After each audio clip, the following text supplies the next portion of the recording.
somebody else when you're not the one on the firing line. You know, it's always easy to be the armchair quarterback. You know, when you're in your living room, you're not on the floor or on the field having to make the call. It's always easy to second guess, you know. And, you know, from my heart, those people who think they know when they don't know, you know, you deserve to be on the front line. You really do. You do. You deserve to be on the front line. You deserve to be attacked like you've attacked everybody else, so that you know that you don't know what you're talking about. It's that simple. And that's exactly how I feel about it after all these years of taking crap and having crap thrown at me and at my family and at my children. You know, you don't know what you're talking about. And it's gotten so bad that, you know, if you were to ask me, would I ever do this again? Would I ever go public again? The answer is absolutely no. I would keep the information for myself, pass it on to my family, and tell the rest of humanity, forget it, because it isn't worth it. It just isn't worth it. You know, look at your history on how you've handled those who have tried to share wisdom. It isn't a good track record. So, but I wouldn't do it again. If I had to do it over, I wouldn't do it again. And that's what led to your 5 years where you... Nearly 6, yes. Refused contact with the Andromedans? Yeah. And what prompted you to begin contact with them again? What made the difference for you? That brought you back? Well, look at the condition of the world, and I'm a parent. I'm a parent. So this is about your children? Yeah. Yeah. Plain and simple. All right, now come the easy questions. Don't say that. Who is humanity? Who is humanity? Oh, you know, that's an evolving question. Who are we? You know, what is our sum total? You know, we've come from humble beginnings, primarily a slave race, mixed with extraterrestrial genetic races, other genetic races of extraterrestrial origin, or other planetary systems. Been experimented on. Just, you know, that's the $64,000 question. Who are we? I believe that's evolving as we are. What does it look like? You know, what does that look like when we have fully matured? You know, what does humanity look like? And I believe that it will probably be one of the few true representations of the entire galactic family living together as one. That's honestly what I believe. And, you know, through our physical body types, through our skin color, through all of our genetics, you know, just remarkable potential. You know, but we're evolving. We're moving closer to that. You've also mentioned that some of us are from a higher frequency, a higher dimension. You talked about the Patal.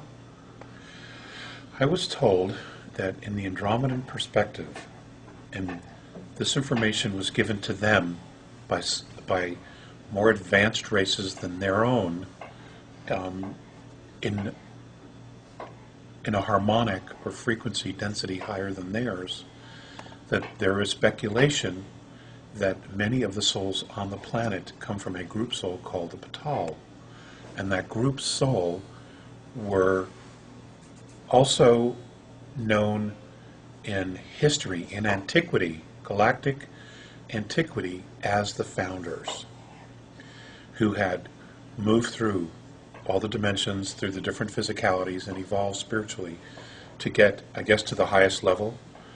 And some have decided to leave eternity and fall back into the concept of time, which is where we are today, where allegedly they are today, let me put it that way, here to help uplift and change, you know, this harmonic, what we know as third density, and to move it forward And as we move forward, it creates a graduational type of procession of uplifting of frequencies for the others as well. It's an evolution, and allegedly that's what they think.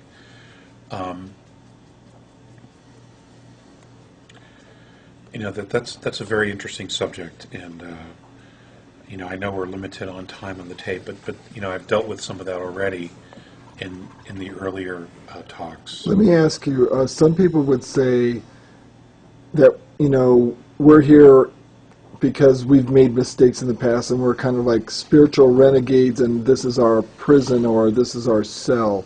We're relegated to this spot in the galaxy on the outer fringes.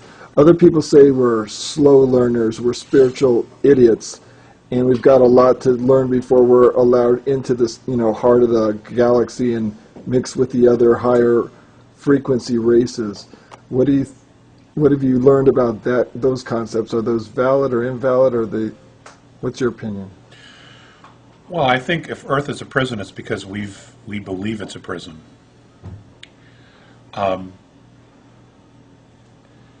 But it could be that they're all right. I mean, if this is a place where we create our own physicality and we create our own reality, then they're all right. If you believe this is a prison for you, then you're right. It's going to be a prison for you. If you believe this is a paradise and a school and a place for you to learn lessons and evolve and to learn love, then it's going to be a school for you, a university, really. Irregardless, we all know that it's a boot camp for the soul. Earth is not easy. I think the true test of Earth is that, yes, it's physical, but it's kind of like being in a mirror. What you think is immediately mirrored back to you. If you walk around and, whining that you're the victim, you know what? You're right. You're going to be the victim. You will create that reality for yourself. If you walk around projecting prosperity, you will create prosperity. It will come to you. To me, it's like a hall of mirrors. That's what Earth is. And I, for one, feel extremely blessed to be here to learn these incredible lessons and to have these particular opportunities. And I just wish more people looked at it that way, because when you get to that place, it's very self-empowering. And you're willing to step up and do the things that you have to do. I am very thankful for the lessons that Earth has given me. But in hindsight, with all the things that we have to go through to learn to love, to feel, to be responsible, to experience anger and hate and abuse of power and all those lessons that we all go through many lifetimes here, would I add that additional class of dealing with an extraterrestrial race on a planet as paranoid as this? And the answer is no. Now, earlier you said that you're convinced reincarnation is a reality. In fact, you were even given evidence of reincarnation by the Andromedans. They showed you something when you were young, something about your life history, your past. Can you share a little bit about that? And can you tell me a little bit about how our consciousness chooses what life or body to inhabit? And you have also talked about that Van Allen belt and that it plays a part in reincarnation as well in terms of your understanding of it. Let's talk about reincarnation for a little bit. Tell me what you feel about reincarnation. When I was a kid, they had put this cap. It was almost like a metallic type of a yarmulke on my head. And immediately monitors came out of a wall out of nowhere, and I started being shown scenes of lifetimes. And this information was coming out of my own head, even though I consciously had no idea or a way to even tap into it. But I knew it was me. I mean, I was emotionally involved with every scene that I saw, and I knew that it was me. And, that's not something that I can explain to people. You either just know or you don't. Well, I knew that was me.